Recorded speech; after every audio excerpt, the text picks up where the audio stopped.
آج کل social media پر عورتوں کے مسجد میں جانے کا، مسجد میں اعتکاف کرنے کا اور عیدین کے لیے عورتوں کے جمع ہونے کا مسئلہ زیر بحث ہے، اور کچھ ٹیلی ویژن چینلز پر بھی اس مسئلے کو ڈسکس کیا گیا۔ تو اس حوالے سے دلائل کے ساتھ اہل سنت و جماعت احناف کا جو موقف ہے اس کو بیان کرنا بھی ضروری ہے، تاکہ ہمارے سنی حضرات جو ہیں وہ ہمارے اہل سنت احناف کے موقف سے آگاہ ہوں، اور ان کو پتہ ہونا چاہیے کہ اس پر ہمارے دلائل کیا ہیں۔ غیر مقلدین کی طرف سے یہ پروپیگنڈا تو کیا ہی جاتا ہے کہ دیکھیں جی، نبی کریم صلی اللہ علیہ وآلہ وسلم کے دور اقدس میں، حضور کے زمانہ طیبہ میں خواتین مردوں کے ساتھ مل کر نماز پڑھتی تھیں، اور جب حضور کے دور میں پڑھتی تھی تو اب بھی اجازت ہے، پڑھنی چاہیے۔ ایک تو یہ کہ جس طرح نبی کریم علیہ السلام کے زمانہ مبارک میں خواتین مردوں کے ساتھ نماز پڑھتی تھی، یعنی پہلے مردوں کی صفیں ہوتی تھی، پھر بچوں کی، پھر اس کے بعد خواتین کی، اس طریقے سے سنت کے مطابق تو وہ اب بھی اس کے مطابق عمل نہیں کرتے، اور دعویٰ یہ کرتے ہیں کہ دیکھیں نبی کریم علیہ السلام کے دور میں خواتین مسجد میں آتی تھیں، تو تم کیوں روکتے ہو؟ تو یہ بات سمجھیں کہ حقیقت کو سمجھنا چاہیے، اور اللہ اور اس کے رسول جل جلالہ و صلی اللہ علیہ وآلہ وسلم کی تعلیمات کی جو اصل روح ہے، جو منشا ہے، اس کو سمجھنے کی کوشش کرنی چاہیے۔ اس مسئلے کی وضاحت سے پہلے میں ایک چھوٹی سی تمہیدن مثال پیش کر کے آگے چلوں گا کہ حکم کی دو قسمیں ہوتی ہیں، حکم سوری اور حکم ضروری۔ حکم سوری کا مطلب یہ کہ جو صورت پیش آئی اس کے مطابق حکم دیا جائے۔ مثال کے طور پر زید نے اپنے شاگرد کو حکم دیا کہ تم نے بکر کی ہر حالت میں عزت کرنی ہے، اس کا احترام کرنا ہے۔ بکر کے بارے میں جب حکم دیا گیا زید کو، تو بکر اس وقت نیک متقی پرہیزگار شخص تھا۔ استاد نے اپنے شاگرد زید کو کہا کہ تم نے بکر کی عزت کرنی ہے۔ جب حکم دیا گیا اس وقت بکر معزز شخصیت تھا، نیک متقی پرہیزگار شخص تھا۔ اب یہ حکم سوری ہے کہ جو صورت واقعی ہے اس کے مطابق حکم دے دیا، اور ایک ہے حکم ضروری کہ تم نے ہر حالت میں یہ کام کرنا ہے۔ مثال کے طور پر استاد نے اپنے شاگرد کو زید کو کہہ دیا کہ تم نے کبھی بھی کسی شرابی اور کسی چور کی عزت اور احترام نہیں کرنا۔ اب ہوا یہ کہ وہ بکر جس کے بارے میں زید کو حکم دیا تھا کہ تم نے بکر کی عزت کرنی ہے، جب حکم دیا تھا اس وقت بکر متقی پرہیزگار شخص تھا، اور کچھ عرصہ گزرنے کے بعد وہی بکر جو ہے وہ ایک شرابی یا معاذ اللہ وہ چور بن گیا۔ تو اب استاد کا دوسرا حکم متوجہ ہوگا، اور وہ دوسرا حکم کیا ہے کہ تم نے کسی شرابی اور چور کی عزت اور احترام نہیں کرنا۔ تو کوئی کہے کہ دیکھیں جی، زید کو تو استاد نے یہ کہا تھا کہ تم نے بکر کی عزت کرنی ہے، تو اب زید بکر کی عزت کیوں نہیں کر رہا؟ تو بھائی وہ جو حکم تھا وہ حکم سوری تھا، اور چور اور شرابی کی عزت نہ کرنے کا حکم وہ حکم ضروری ہے۔ پہلا حکم حکم سوری تھا، اور یہ حکم ضروری ہے، اس پر عمل کرنا لازمی اور ضروری ہے۔ رسول اللہ صلی اللہ علیہ وآلہ وسلم کے زمانہ اقدس میں خواتین مسجد میں نماز پڑھنے کے لیے آتی تھیں۔ نبی کریم علیہ السلام نے خواتین کو مسجد میں مردوں کے ساتھ نماز پڑھنے کی اجازت کیوں دی؟ اس کی مختلف وجوہات ہیں۔ جس طرح سرکار دو عالم صلی اللہ علیہ وآلہ وسلم نے متعدد نکاح فرمائے، حضور کے اتنے زیادہ تعدد ازواج میں حکمتیں کیا؟ علماء نے ایک حکمت یہ بیان کی تاکہ نبی کریم علیہ السلام کی ازواج طیبات حضور کے شب و روز کے دن رات کے جو معمولات ہیں، نبی کریم علیہ السلام کے افعال، حضور کے اقوال ہیں، ان کو یاد کریں، ان کو محفوظ کریں، اور امت تک نبی کریم علیہ السلام کی سیرت طیبہ کے مختلف پہلو ازواج طیبات کے ذریعے پہنچ سکیں۔ حضور علیہ السلام کی بیویوں کے ذریعے گھر کے جو مخفی جو حالات ہوتے ہیں وہ بھی حضور علیہ السلام کی بیویوں کے ذریعے امت تک پہنچ سکیں۔ رسول اللہ صلی اللہ علیہ وآلہ وسلم نے اپنے زمانے اقدس میں خواتین کو، اب ابھی چونکہ اسلام کی ابتدا تھی، اسلام کی تعلیمات کو مزید پھیلانے کی ضرورت تھی، حضور علیہ السلام نے عورتوں کو، خواتین کو مسجد میں عام آنے کی اجازت دی۔ 5 وقت خواتین دن رات مسجد میں آتی تھی، اور مردوں کی صفیں، پھر بچوں کی، پھر اس طریقے سے جو ہے نا وہ عورتوں کی، خواتین کی صفیں بنتی تھی۔ نبی کریم علیہ السلام نے ان کو اجازت عطا فرمائی، اور پھر حضور علیہ السلام کے فیوزات اور ایک امتیہ اپنے نبی کے فیض و برکات حاصل کرنے کے لیے اور اپنے نبی کی تعلیمات سے فیض یاب ہونے کے لیے مسجد میں رسول اللہ صلی اللہ علیہ وسلم کی بارگاہ میں آ کے پیچھے حضور کے نماز بھی پڑھتی تھی، اور نبی کریم علیہ السلام کی فیوزات سے فیض یاب بھی ہوتی تھی۔ حضور علیہ السلام نے منع نہیں کیا، اور اس وقت حالات بھی یہ تھے کہ خیر کثیر تھا، خیر اتنا کثیر تھا، کثیر و وافر تھا کہ شر بالکل نہ ہونے کے مترادف تھا، بالکل ہی نہ ہونے کے مترادف تھا۔ لیکن اس کے باوجود بھی یاد رکھیں کہ رسول اللہ صلی اللہ علیہ وآلہ وسلم کے دور اقدس میں، حضور کے زمانہ اقدس میں خواتین مسجد میں آتی، ایک واقعہ، لاکھوں ہزاروں میں سے ایک واقعہ ایسا پیش آیا، جامع ترمذی میں اور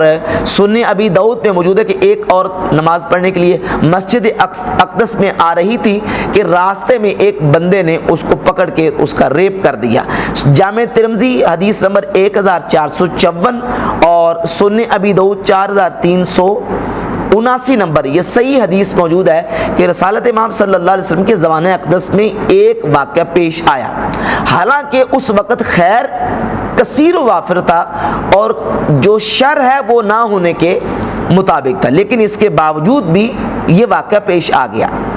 اب نبی کریم علیہ السلام کے دور اقدس میں جو مصالح تھے وہ بہت زیادہ کثیر تھے عورتوں کے مسجد میں آنے کے، تو ان مصالح کو پیش نظر رکھتے ہوئے حضور علیہ السلام نے عورتوں کو مسجد میں آنے کی اجازت دی، اور مسجد میں عورتوں کو آنے سے روکنے سے منع کر دیا کہ تم نے روکنا نہیں ہے۔ لا تمنعوا اماء اللہ مساجدہ، عورتوں کو، اللہ کی بانیوں کو مسجدوں میں آنے سے مت روکو۔ یہ حکم تھا، حکم سوری، اس حالات کے پیش نظر، جو حالات تھے، جو دور تھا، جو زمانہ تھا، اس کے مطابق رسول اللہ صلی اللہ علیہ وسلم نے حکم دیا کہ تم عورتوں کو، اللہ کی بانیوں کو مسجدوں میں آنے سے مت روکو، مت منع کرو۔ پھر ایک وقت آیا کہ حالات تبدیل ہو گئے۔ 9 مسلم لوگ جب اسلام میں آئے اور اسلام کی سلطنت حجاز مقدس سے نکل کر ریاست اسلامیہ دور دراز کے علاقوں تک چلی گئی، حالات بدلتے گئے، اور 9 مسلم لوگ جب مسلمان ہوئے تو اسلام کی پوری تعلیمات سے وہ روشناس بھی نہیں تھے، اور اس طریقے سے ان کے اندر تقوی، پرہیزگاری، اور وہ متقی پرہیزگار لوگ اس طریقے سے نئے آنے والے وہ نہ رہے۔ حالات بدل گئے، جو خیر ہے وہ کم ہوتا گیا اور شر جو ہے وہ بڑھتا گیا۔ تو ان حالات کو دیکھ کر ام المومنین سیدتنا عائشہ صدیقہ رضی اللہ تعالی عنہا نے ارشاد فرمایا، صحیح بخاری اور صحیح مسلم میں یہ حدیث موجود ہے، متفقن علیہ، صحیح بخاری میں 869 نمبر اور صحیح مسلم میں 298 نمبر حدیث موجود ہے۔ سیدہ عائشہ صدیقہ ام المومنین رضی اللہ تعالی عنہا نے ارشاد فرمایا کہ لو ادرک رسول اللہ صلی اللہ علیہ وسلم ما احدث النساء لمنعهن کما منعت نساء بنی اسرائیل، اگر رسول اللہ صلی اللہ علیہ وسلم کے دور میں عورتوں نے یہ کام کرنے شروع کیے ہوتے جو اب کریں، ما احدث النساء، جو عورتوں نے اب نئے کام نکال لیے ہیں، زرق برق لباس پہن کے آتی ہیں، زیور سے آراستہ ہو کے آتی ہیں، خوشبوئیں لگا کے آتی ہیں، اس طرح کے جو کام نئے عورتوں نے شروع کر لیے، اگر یہ کام رسول اللہ صلی اللہ علیہ وسلم کے زمانے اقدس میں کیے ہوتے، لمنعہن، حضور ان کو یقیناً خود منع کر دیتے، کما منعت نساء بنی اسرائیل، جس طرح کہ بنی اسرائیل کی خواتین کو عبادت خانوں میں آنے سے روک دیا گیا، منع کر دیا گیا۔ تو شریعت کا مزاج سیدہ عائشہ صدیقہ ام المومنین رضی اللہ تعالیٰ عنہ نے بیان کر دیا کہ شریعت کا اصل مزاج یہ ہے کہ وہ فتنے کا دروازہ بند کرتی ہے، سد ذرائع، یعنی ہر وہ کام، ہر وہ چیز جس سے فتنہ پھیلنے کے امکانات ہوتے ہیں، شریعت وہ دروازہ بند کر دیتی ہے۔ یہی وجہ کہ رسول اللہ صلی اللہ علیہ وسلم کے صحابہ کرام علیہ مردوان کے دور میں پھر عورتوں کو مسجدوں میں آنے سے روکنے کی کوشش کی گئی، اگرچہ بالجزم اس طریقے سے جو جس طرح کے قطعی ممانعت ہوتی ہے اس طرح تو نہیں، جس طرح کہ صحیح بخاری میں وہ حدیث کہ ہمیں جنازوں کی اتباع کرنے سے منع کر دیا گیا، جنازوں کے پیچھے جانے سے منع کر دیا گیا، لیکن اللہ کے رسول علیہ السلام نے جو منع کیا ہے وہ قطعی طور پر منع نہیں کیا۔ تو چونکہ اس وقت حالات بھی کچھ اور تھے، اور اب حالات سیدہ عائشہ رضی اللہ تعالیٰ پر دور کی بات کر رہی ہیں کہ حالات یہ ہیں کہ جو حالات اب پیدا ہو چکے ہیں اور عورتوں نے جو کام اب کرنے شروع کر دیے ہیں، اگر یہ کام نبی کریم علیہ السلام کے زمانہ اقدس میں کیے ہوتے لمنعہن، حضور خود منع کر دیتے ان کو، کما منعت نساء بنی اسرائیل، جس طرح کہ بنی اسرائیل کی عورتوں کو عبادت خانوں میں آنے سے روک دیا گیا۔ تو اب یہ حکم ضروری ہے کہ فتنے کا دروازہ بند کرنا ہے، چونکہ عورت بعض اوقات فتنہ عورت پر فتنے کا خوف ہوتا ہے اور بعض اوقات عورت کی طرف سے فتنے کا خوف ہوتا ہے، تو دونوں طرف سے فتنے کا احتمال اور خدشہ موجود ہے۔ یعنی بعض عورتیں وہ ہیں کہ جو اگر اس طرح کھلے عام مساجد میں آئیں گی تو ان کی طرف سے فتنے کا خوف ہے کہ وہ مردوں کے ساتھ جو نا وہ غلط رویہ اختیار کریں گی، تو فتنے کا خوف ہے۔ اور بعض عورتوں پر فتنے کا خوف ہے کہ اگر وہ فجر کے وقت اندھیرے کے وقت گھر سے نکلیں گی، مسجد تک جائیں گی، ہمارے شہروں میں تو ہوتا ہی ہے کہ شہروں میں تو کچھ رونق وغیرہ گہما گہمی ہوتی ہے، اور گاؤں دیہات میں تو بالکل سناٹا ہوتا ہے۔ عشاء کی نماز کے وقت، فجر کی نماز کے وقت اگر وہ عورت اپنے گھر سے نکل کر مسجد تک جاتی ہے تو اس عورت پر فتنے کا خوف ہے۔ کوئی بھی آوارہ اور اوباش قسم کا بندہ جو ہے وہ فتنے کا اس کو شکار کر سکتا ہے، تو دونوں طرف سے فتنے کا احتمال موجود ہے۔ یعنی عورت کی طرف سے بھی بعض اوقات فتنہ پیدا ہو سکتا ہے اور بعض اوقات عورت پر بھی فتنے کا خدشہ موجود ہے۔ اور یہ 1400 سال گزرنے کے بعد حالات اب یہ، اور تو وہ تو بخاری شریف کی حدیث بھی موجود ہے کہ ہر آنے والا جو سال ہوگا اس سال میں جو وہ شر زیادہ سے زیادہ ہوگا، تو اب شر جو ہے وہ زیادہ سے زیادہ ہر سال شر بڑھتا جا رہا ہے۔ تو شریعت کا اصل جو منشا اور مراد ہے وہ یہ ہے کہ شر کو اور فتنے کو بند کر دیا جائے، اس کو روک دیا جائے۔ تو اس حکم ضروری کے پیش نظر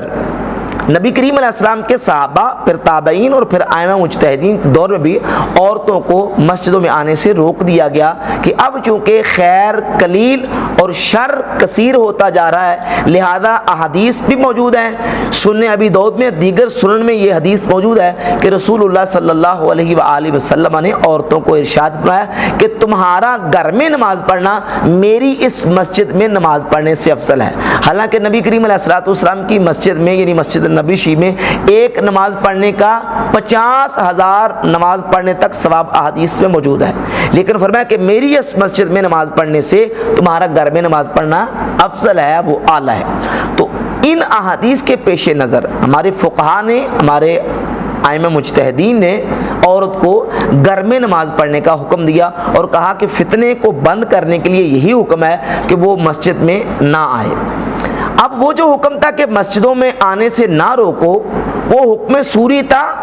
اس وقت جو صورت تھی اس کے مطابق۔ اب حالات اور صورت بدل گئی تو اب وہی حکم متوجہ ہوگا جو حکم ضروری ہے۔ اور اگر یہ بات نہ ہوتی تو سیدہ عائشہ صدیقہ ام المؤمنین رضی اللہ تعالیٰ یہ بات ہرگز نہ فرماتی، وہ اصل میں شریعت کے مزاج کو سمجھتی تھی،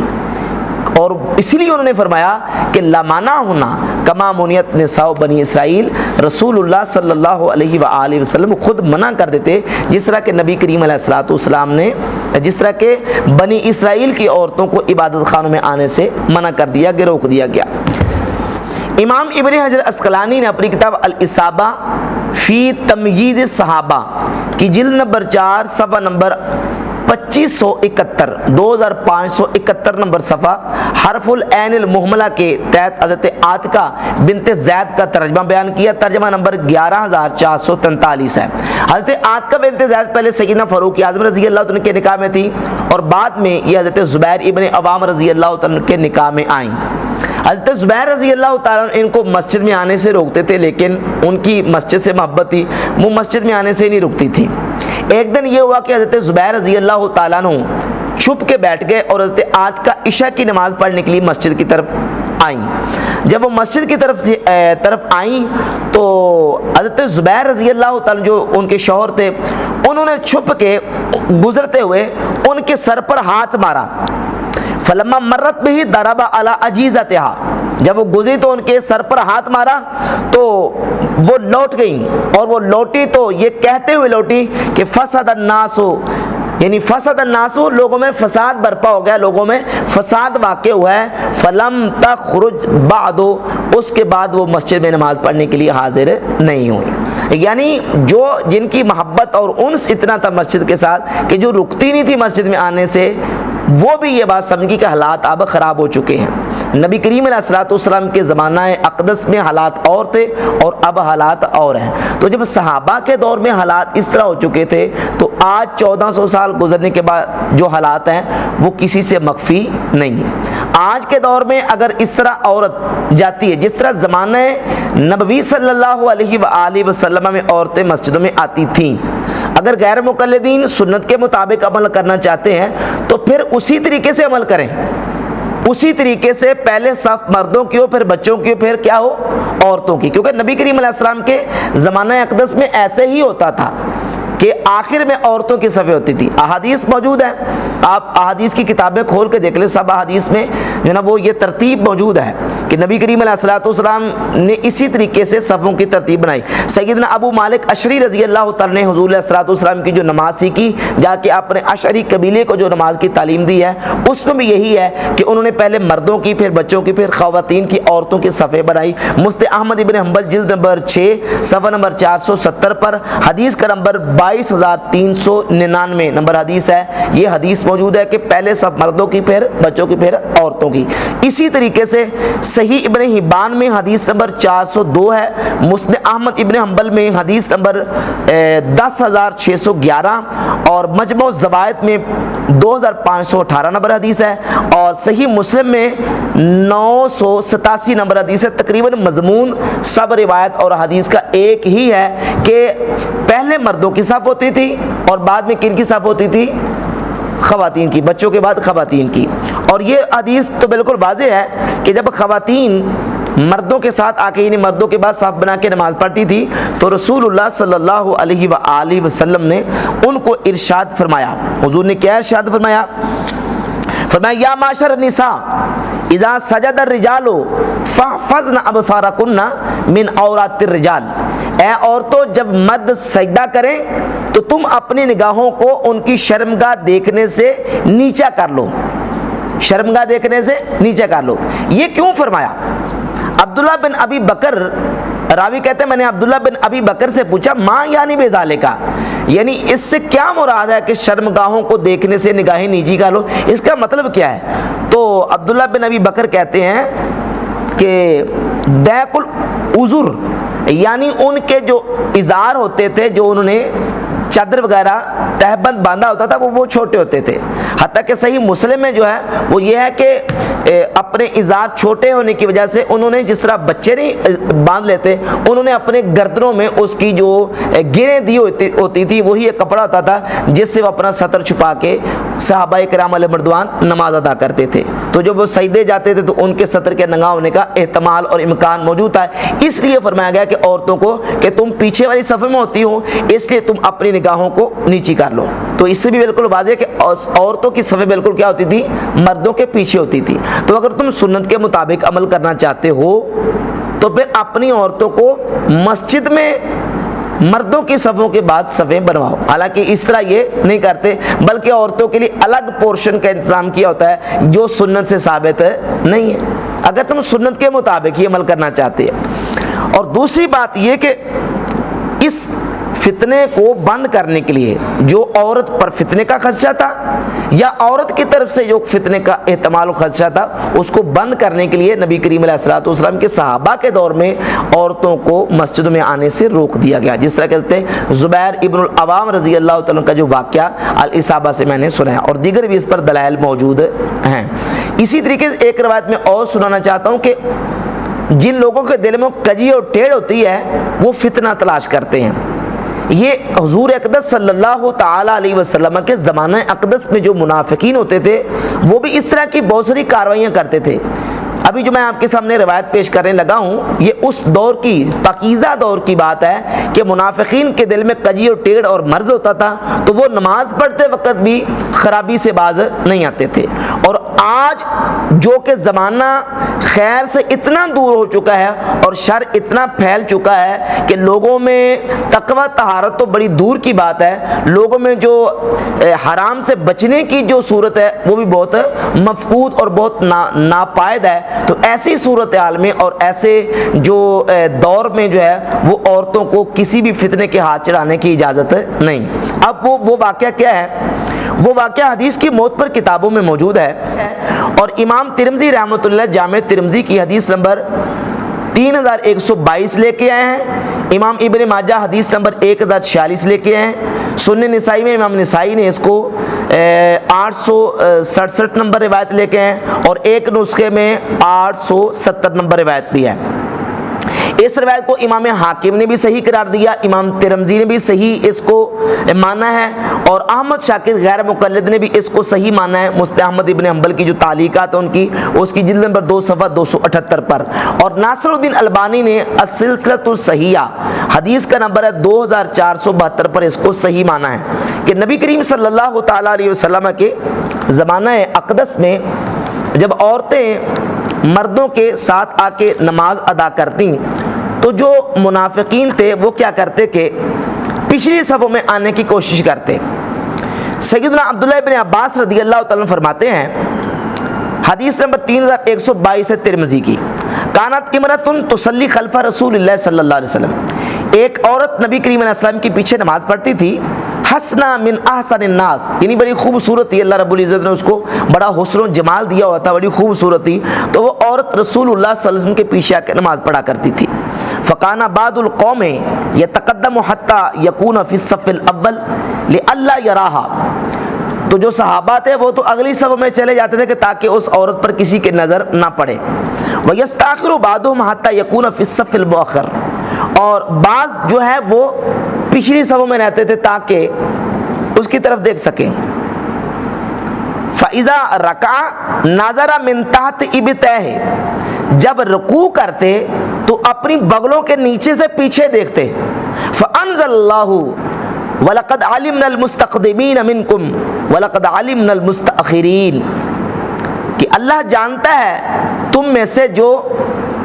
مستقدمین آگے رہنے والے ہیں اور تم میں سے جو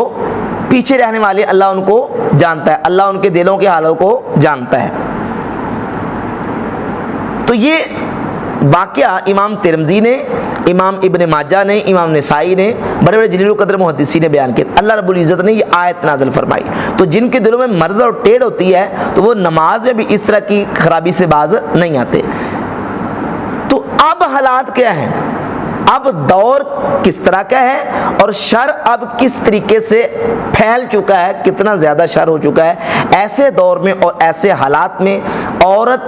جو کہ خود فتنہ پھیلانے والی ہے یا عورت پر کوئی فتنہ واقع ہونے والا ہے, ہر حالت میں عورت کو فتنے سے بچایا جائے گا. اور اس کا یہی محفوظ ترین ذریعہ ہے کہ عورت کو گھر میں نماز پڑھنے کی ترغیب دی جائے اور مردوں کے ساتھ مسجد میں اور مردوں کے ساتھ اختلاط کی اس کو اجازت نہ دی جائے. جبکہ حدیث بھی اس پر موجود ہے کہ رسول اللہ صلی اللہ علیہ وسلم کی حدیث ہے کہ عورت کا گھر میں نماز پڑھنا میری اس مسجد میں نماز پڑھنے سے افضل و اعلیٰ ہے. تو اس حکم ضروری کے مطابق ہمارے فقہ احناف اہل سنت و جماعت کے ائمہ نے فیصلہ کیا بحمد تعالیٰ, جو کہ شریعت کا اصل منشا اور جو شریعت کی صحیح مراد ہے. اللہ تعالیٰ ہمیں سمجھنے کی اور عمل کرنے کی توفیق.